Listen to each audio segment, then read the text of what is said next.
बिस्मिल्लाहिर्रहमानिर्रहीम, अस्सलाम वालेकुम। आबिद मिठानी, पाकिस्तान प्रॉपर्टी लीडर्स, बहरिया टाउन कराची से।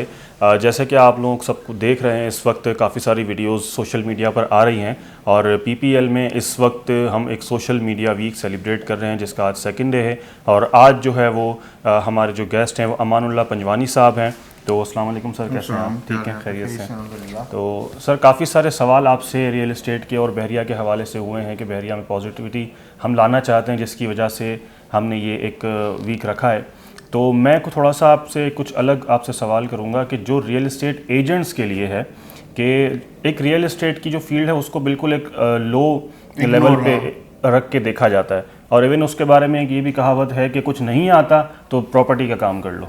और ये चीज़ आप भी चूँकि मेमन हैं और मैं भी उस मेमन कम्युनिटी से, तो हम लोग में ये चीज़ है कि कुछ भी नहीं आता तो जाके किसी स्टेट पे आप जो है वो बैठ जाओ। तो इस चीज़ को आप कैसे देखते हैं, उसको हम कैसे बेहतर कर सकते हैं? मिठानी साहब, पहले तो बहुत बहुत शुक्रिया आपको इनवाइट करने का हमें। बिल्कुल आप सही फरमा रहे हैं। ये जो आप बता रहे हैं कॉन्सेप्ट, ये आज से को 20-25 साल पहले तो था कि घर का जो नाकारा बच्चा होता था उसको प्रॉपर्टी में डाल दो, जिसका असर आज ये हो रहा है कि चीटिंग, फ्रॉड, धोखा बहुत बढ़ गया है। प्रॉपर ट्रेनिंग नहीं होती।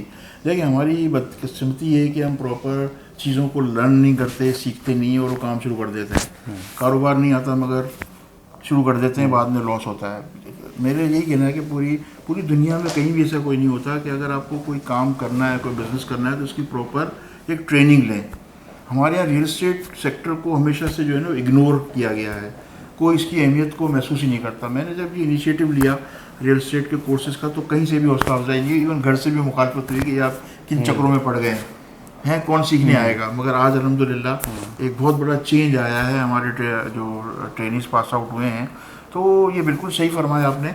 अब वो दौर नहीं है। अब हमारे पास वो ऑडियंस आ रही है जिसमें चार्टर्ड अकाउंटेंट भी हैं, सीए भी हैं और वाइस चांसलर्स भी हैं, जजेस भी हैं और सीनियर एडवोकेट्स भी हैं, और बड़ी बड़ी जो मल्टीनेशनल कंपनीज़ हैं जो रियल एस्टेट की, पैरागॉन है, डॉलमेन है, उसके जो जनरल मैनेजर है, सीईओज़ हैं, वो भी हमारे पास आ रहे हैं। इससे बहुत बड़ी तादाद है, पढ़े लिखे लोग आ रहे हैं इसके अंदर। जो मेरा 2000 में ख्वाब था कि यार इसके अंदर पढ़े लिखे लोग आने चाहिए, तो अब वो सिलसिला शुरू हुआ है कि अब वेल एजुकेटेड लोग जो है इस तरफ आ रहे हैं।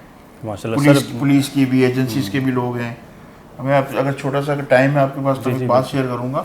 एक एसएसपी साहब हैं, डॉक्टर नजीब, उनका नाम भी मैं लूँगा।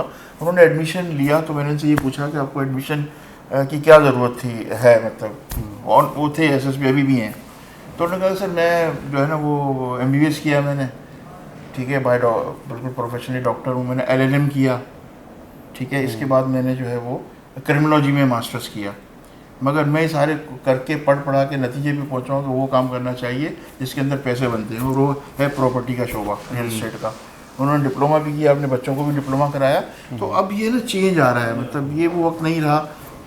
मगर ये कि ऐसे बच्चे भी आते हैं जो बिल्कुल कुंजैन होते हैं, जो प्रॉपर नहीं कर पाते, वो भी कोर्स कर रहे हैं और माशाल्लाह वो। तो जैसे कि सर ने बात की कि जो भी हम काम करते हैं उसको प्रॉपर एक प्रोफेशनल तरीके से हमने जो है वो करना चाहिए। तो मैं आपको बताता चलूँ कि सर का एक इंस्टीट्यूट भी है जो कि गुलशन इकबाल में, वहाँ पर ये सबको रियल एस्टेट के बारे में उनकी पूरा कोर्स है, पूरी आउटलाइन है। तो बहुत सारे और भी कहीं जगहों पे कोर्सेज़ होंगे, लेकिन ये है कि सर मैं ये पूछना चाहता हूँ, बहुत सारे लोग हैं जो वो कहते होंगे कि हमारा भी रियल एस्टेट का कोर्स है, आप हमारे पास भी हो, क्योंकि इस तरह की बात अभी ई कॉमर्स में जिस तरीके से पूरी मार्केट बन गई कि हम भी सिखा रहे हैं, हम भी सिखा रहे हैं। तो इस तरह के रियल एस्टेट में, तो आपके कोर्स में सर ऐसी क्या स्पेशलिटी है कि जो मैं ये कहूँ कि हम फ़ौरन ही ये कोर्स हम लेना चाहिए? बहुत फ़र्क है। एक तो हमारा 15 साल का एक्सपीरियंस है, ठीक है। इसमें जितनी ग्रिप हमारी फैकल्टी के किसी की नहीं। इस दौरान बहुत से इंस्टीट्यूट ओपन हुए और बंद हो गए।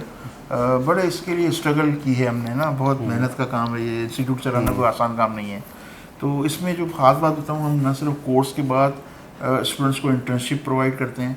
इंटर्नशिप के बाद अगर वो कोई जॉब चाहता है, अव्वल तो मेरा कोई स्टूडेंट जॉब नहीं चाहता, अपना बिजनेस करना चाहता है। कोई जॉब चाहता है तो हमारा घराना से एक MOU साइंड है, हम वहाँ बच्चे को भेजते हैं, वो वहाँ अपॉइंट कर लेते हैं उसको। हमारा पास आउट बच्चा वहाँ अपॉइंट हो जाता है।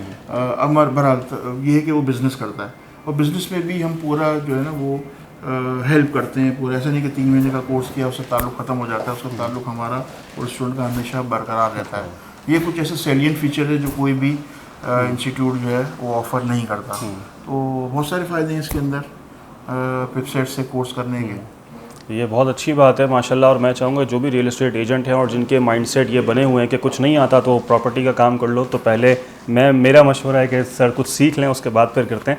अब चूँकि एक मेरा लास्ट सवाल है आपसे सर, चूँकि हमने ये वीक इसलिए रखा है कि बहरिया की हम पॉजिटिविटी लोगों तक हम पहुँचाएँ, और माशाल्लाह रिसेंटली आप भी बहरिया में शिफ्ट हुए हैं, तो लाजमी कुछ आपने पॉजिटिविटी देखी होगी, तो आप यहाँ पर शिफ्ट हुए हैं। तो सर मैं इन्वेस्टर्स के लिए जो सोच रहे हैं कि हम यहाँ पैसे इन्वेस्ट करेंगे तो ये बिल्कुल डेड हो जाएगा या जो भी नेगेटिविटी है, तो उसको आप कैसे देखते हैं? ये एक छोटा सा एक सवाल है कि यहाँ इन्वेस्ट करना चाहिए या नहीं करना चाहिए? अगर आप एक पूरे सवाल को कूजे में बंद करूँ तो ये लाइफ चेंजिंग एक्सपीरियंस है मेरा, कि मैं कराची से जब यहाँ आया मेरी लाइफ चेंज हो गई हर एंगल से लाइफ चेंज हो गई। और कितने इन्वेस्टमेंट पे?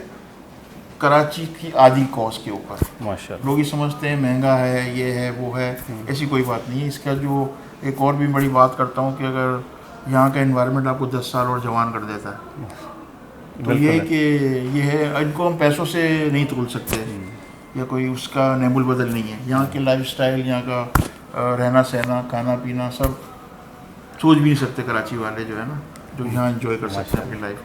मैं समझता हूँ ये जो पॉजिटिव ये वर्ड्स थे ये काफ़ी ज़्यादा हैं समझने वालों के लिए।